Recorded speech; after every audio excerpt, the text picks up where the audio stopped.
Oui, j'ai du mal à y croire, surtout que Bordeaux avait tout perdu depuis le début. Là, ils ont fait un match cohérent et ils gagnent, c'est très bien. Mais bon, après, tu sais, des concours de circonstances comme ça n'arrive pas tous les ans. Il y a des miracles. On l'a vu avec Rennes ce soir, qui gagne, c'est miraculeux. Et eux s'offrent une vraie finale.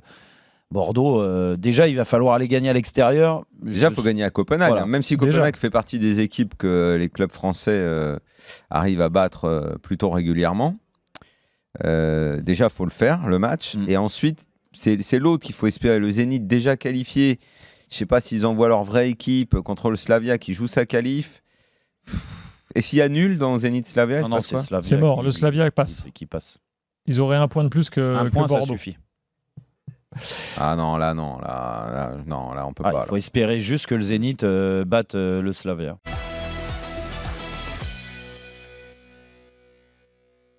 À travers ce match, moi je voulais revenir sur le collectif.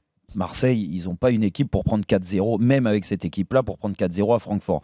Il y a les attitudes qui ne sont pas bonnes. Après, techniquement, il y a des erreurs. Et là, de plus en plus, on s'aperçoit surtout que dans le recrutement, ils ont été mauvais. Radonjic, c'est très moyen. Ça ne peut pas jouer à Marseille pour une équipe qui vise le haut du tableau et qui vise une qualif en Europa League, ne serait-ce qu'en Europa League. Alors imagine en Ligue des Champions, comme en parle Rudy Garcia, Tchaleta Tsar, Ubokan. Mais ces mecs-là, mais c'est pas possible. Ubokan, j'avais oublié qu'il était là. Oui, mais il est là, mais il le met. Dans le placard de la cave depuis des mois. Mais sauf que là, il l'a ressorti par moment. Là, ces mecs-là, c'est plus possible. Et puis après, tu as ceux qui ont moins joué et qui ont joué ce soir. Ces derniers temps et qui ne se bougent pas les fesses. Donc ça traduit aussi que dans le groupe, ça vit moins bien que l'année dernière. Et que vu que ça vit moins bien... Il y a des mecs qui sont moins en forme. Il y a effectivement, je vais faire une fixette dessus, mais c'était un des hommes les plus importants l'année dernière, Gustavo. Et sur la fin de saison déjà, les derniers matchs, il était en dessous. Il était moins bien. Là, il redémarre. Et depuis le début de la saison, je m'interroge et je vois qu'il n'est plus là. Si un joueur comme ça disparaît de l'effectif ou n'aligne plus de bonnes performances, vu ce qu'il a fait l'année dernière, forcément ça impactera tout le reste de l'équipe.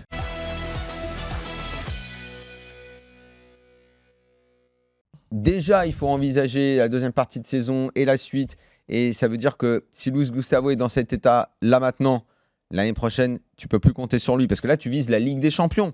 Pour la saison d'après, c'est ce que dit Rudy Garcia. Tu as Luis Gustavo, Dimitri Payet, il y a un paquet de joueurs. Mais la com, elle est pas bonne. Il y a un paquet de joueurs qui sont sur la fin, qui ne seront pas compétitifs pour la Ligue des Champions l'année prochaine. Donc, si tu as déjà été mauvais comme ça dans le recrutement cette année, comment tu peux envisager tu peux toujours t'améliorer évidemment, mais ça fait beaucoup de joueurs à remplacer et à intégrer pour être performant en Ligue des Champions l'année prochaine.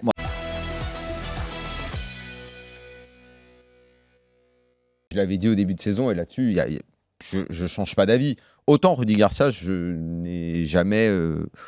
l'année dernière, il a fait des choses dans le management qui a permis de tirer une sorte de force collective. Ok, mais d'un point de vue du technicien, tacticien, je n'ai jamais été fan, je ne m'en suis jamais caché.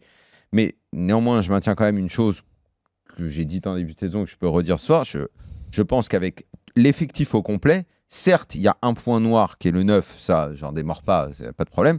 Mais pour le reste, il y a quand même une bonne équipe à monter à Marseille. Il y a quand même de quoi pratiquer un bon football. Il y a quand même les moyens de construire une équipe de qualité pour notre championnat, vraiment. Et même pour cette poule d'Europa League, je suis désolé, il y avait les moyens de sortir de ce groupe d'Europa League.